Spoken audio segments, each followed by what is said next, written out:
Hello everyone, welcome back to another video on the channel. It is Tuesday, August 4th, 2026.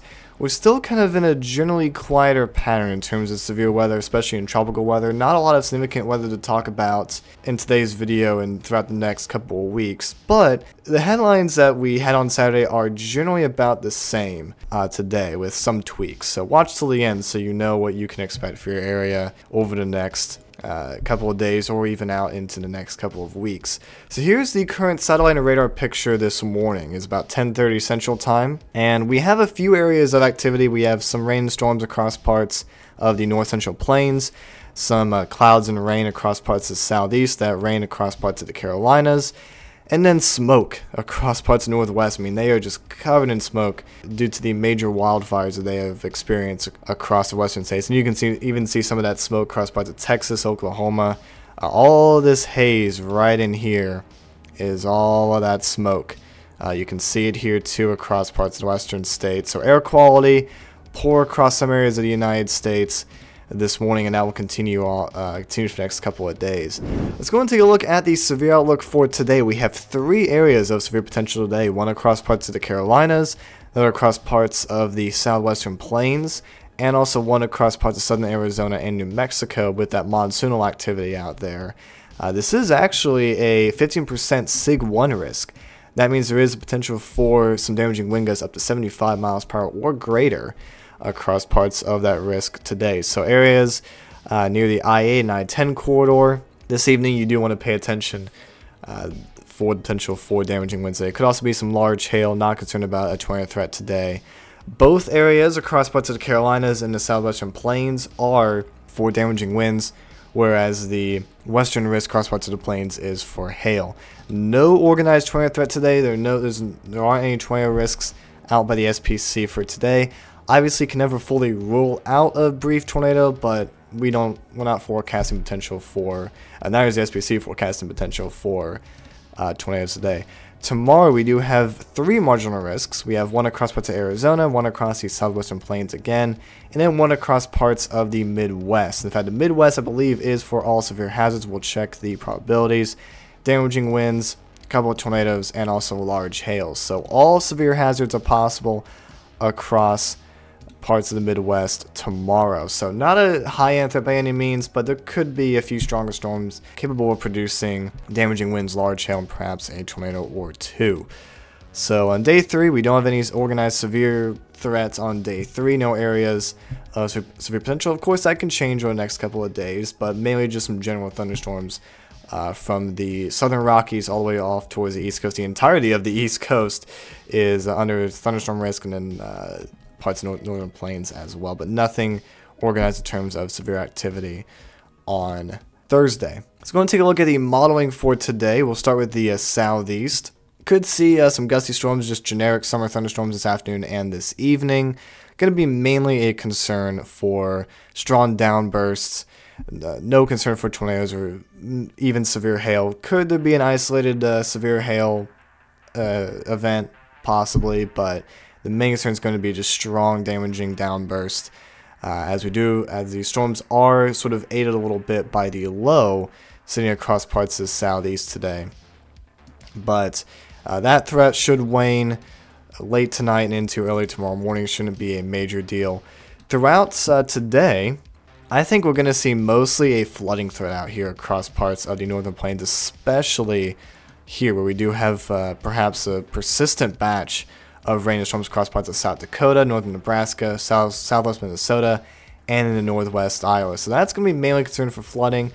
I think there could be a stronger storm or two within this broader area this evening. Could produce an instance of some strong wind gusts or some hail, but as far as anything organized or significant, not likely across parts of the plains today.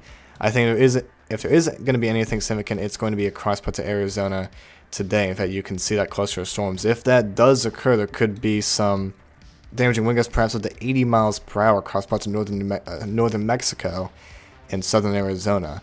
But of course, the radar is not going to look exactly like this. It's just an idea of what the general time frame and mode could look like. So let's go ahead and look at tomorrow. as we do have a severe threat across parts of the Midwest tomorrow. I think we do have a morning round of storms. That could play a role into how the afternoon plays out, depending on how strong that complex is and when it moves out. But I do think the main event's going to be late tomorrow afternoon, early tomorrow evening. Kind of a messy storm mode, not very well organized. I keep forgetting to enable the pen. Not very well organized, but could see some stronger storms within that batch of rain and storms. Could produce some damaging winds, some large hail, perhaps a tornado. There could be another round also into the overnight hours. This is 1 a.m. Central Time. So I'll have to see what develops out here late Wednesday night, Thursday morning. If anything does form, it could be on the stronger side, maybe with damaging winds and large hail. Maybe a tornado as well, but I think at that point we should see some more stability at the surface, limiting that tornado threat some. So we'll see how that pans out. We'll have more information on Twitter as we will have a video tomorrow. But we'll of course keep you guys updated on that. And then, of course, that monsoonal activity across parts of Arizona, New Mexico, Colorado, and West Texas as well. So let's go out a little bit farther. This is the GFS. This is the precip and surface pressure and final millibar thickness. Just to give you guys an overall idea of the overall pattern throughout the next couple of weeks. Of course, take a look at a couple of models as well. So for today and tomorrow, throughout much of this week, I think we do see just a generic thunderstorm pattern across parts of the southeast. Some rounds of rainstorms across parts of the Midwest, Central Plains, and of course that monsoonal moisture across parts of Arizona, New Mexico, and southern Rockies in general. I think by late this week and into this weekend, we may quiet down a little bit. I think the coverage will decrease just slightly across parts of the eastern states. Parts of this week and maybe Friday or Saturday, as we do have a little bit of subsidence moving in. We are kind of, thank you GFS, we're kind of in between waves on Friday. So the initial wave that's driving this week's activity is moving out, and we do have another wave moving in. In between these waves, we do see a little bit of subsidence. So that's where we have air sinking. And I think that could result in some slightly reduced coverage as far as convective activity late this week and into early this weekend. But I think that changes as we get into later this weekend and into early next week. We do see some stronger flow moving in across parts of the Great Lakes and Northeast. Now here's what's interesting. We have this sort of broad long wave flow. We just have a persistent trough of low pressure across parts of southern parts of Canada. I wouldn't say really southern Canada, over the Hudson Bay late this week into this week and into early next week, bringing in a belt of moderate to strong flow. Now, generally, these long wave jet streaks, these long wave jet streams, as you will, really don't support a textbook MCS derecho type pattern. MCS is mesoscale convective system. These are sort of these long-lived bow echoes of storms that mainly try to cross parts of northern plains in the Midwest late summer. We are in late summer, but these long wave patterns aren't always most favorable, especially when they're very zonal like this. But if we get any sort of perturbations within that flow, any sort of short waves like this one right here, across parts of Wisconsin and Michigan, that could support a round of those convective systems. But obviously, being in the medium range, we're here 5 days out, things can change. So we're not really going to have a lot of predictability with these setups until we get within a couple of days. So while I don't expect this to be a significant pattern for severe weather, we can't rule out more organized event or two within this general pattern throughout the next week or so. So I think we'll just remain generally unsettled across parts of the Midwest and much of the eastern states throughout the next 7 to 10 days. But I do think that overall, the significant severe threat not looking very high. General precip, we'll actually look at the European ensemble for this. That's generally my go-to model for general pattern analysis. We'll go out, sure, we'll push out 15 days. Because really the story between 10 and 15 days is about the same. Very dry across parts of Texas and Oklahoma. Not a lot of rain. That's going to be, could be one of those type of rapid onset drought events there. And then still very dry across parts of western states. That's not going to help the drought situation, even the fire situation out there whatsoever. So it's not going to be a good pattern for much of the West, but we'll have to see if that changes at all going into September. So we'll look at that in just a second. But generally just unsettled across much of the eastern states for the next 10 to 15 days. There will be some breaks here and there. As far as the overall pattern temperature-wise, I do think that many areas across the south, so that would be, across parts of deep south and southeast, are going to be kind of going back and forth over the next 10 to 15 days. Some days are going to be below average, some days are going to be near average, and other days will be above average. So it's kind of this back and forth pattern, but generally unsettled. And that will be the same story for much of the east. In fact, if you hate summer like I do, you're going to like this pattern over the next 10 to 15 days with temperatures below average. Still going to be summertime warm, still going to be a bit humid. Not as humid as it generally is, but definitely a lot different than the West is going to look for the next 10 to 15 days. I mean, look at this. I mean, it's just going to be baking out there. And without a lot of rain from many areas, it's just going to be miserable across much of the western states and even into the Central Plains as well. So not going to be great. So if you are in areas that could see below average temperatures and unsettled, which unsettled being just active with rain and storms, enjoy it. Seriously, enjoy it. But that's going to be the pattern for the next 10 to 15 days. So it's going to take a look. It's going to look out a little bit longer. We'll just kind of peek into the longer range. I do think there is a possibility. I say a possibility. I'm not super confident on it, but there is a possibility that that below average pattern doesn't last forever. I think we could see a bounce back to near normal, if not a little above average, across parts of the Great Lakes and Northeast, and that would be attributed if we do see that stronger northwest flow pattern continue, along with some ridging out here. If we do see some ridging develop in the Western Atlantic, that's going to pull up some more warmth and moisture across parts of the eastern states. So that's possible that we do see a flip back into seasonal or a little above average temperatures, but the main story across parts of the west and central states going to continue to be near or above average throughout probably the rest of August, maybe into September. Now, I don't know if it's going to last this long. This is kind of a typical bias of these long-range models, is that they kind of hold on these patterns a little longer than reality.